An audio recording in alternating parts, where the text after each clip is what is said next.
This is Ben. Welcome to another video in the Bean Life concerning the LIV camper trailer.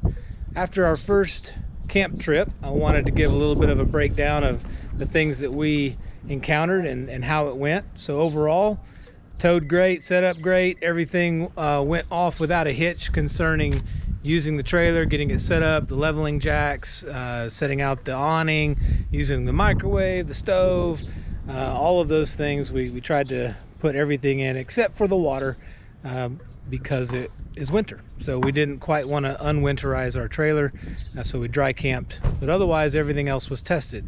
But I did want to say we're still having a lot of struggles with condensation in the LIV camper. I think it has a lot to do with the thermoplastic material not having a ton of R value. And so as we camped, it was probably in the low 40s, might have dipped into the high 30s. Of course, we turned our heater on and it worked wonderfully to keep it warm inside.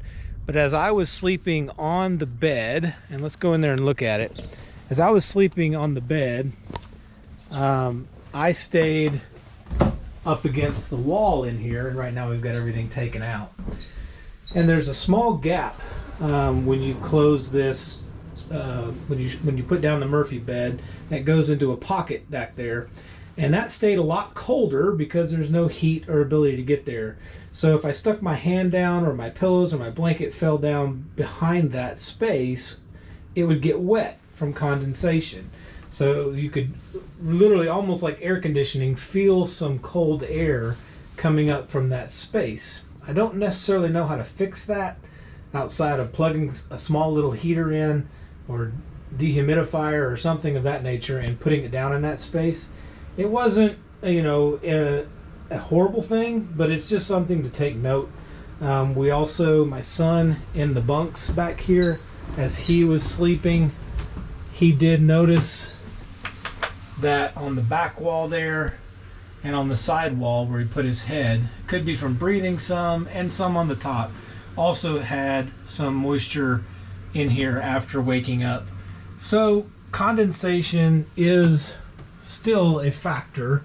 Also in the bathroom, when I'd wake up in the morning, I could walk in here, touch the back wall, and it would be wet.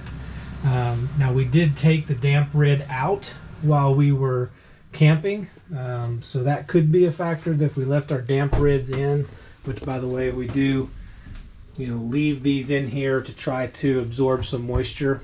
One thing we also had happen, which it fixed itself, was that you can kind of see it here, I don't know if you can see it, but as I'm moving my hand across, there's a little bit of bubbling in the paper here where I feel like moisture, you kind of heard that click, moisture has gotten behind this from the condensation and is messing with the adhesive on that particular covering, that wall covering. So be mindful of that. We try to leave all of our doors cracked here, all of these open a little bit so that the damp rid and everything else will be able to take care of moisture in the camper. I would like to know your experience. If you have a camper, a LIV camper in particular, have you struggled with condensation, especially in the cold weather? I'm curious to see what will happen in the summer. But overall, that is something we're trying to figure out the best way to mitigate the condensation in the camper. But until then, we're just going to keep camping and enjoying it. I hope this was helpful for you in your consideration of whether or not to purchase a LIV RV. Again, if you like this content, please like, subscribe, comment below about what else you would like to see. If you've got any questions for me, I'd be happy to answer. Talk to you next time.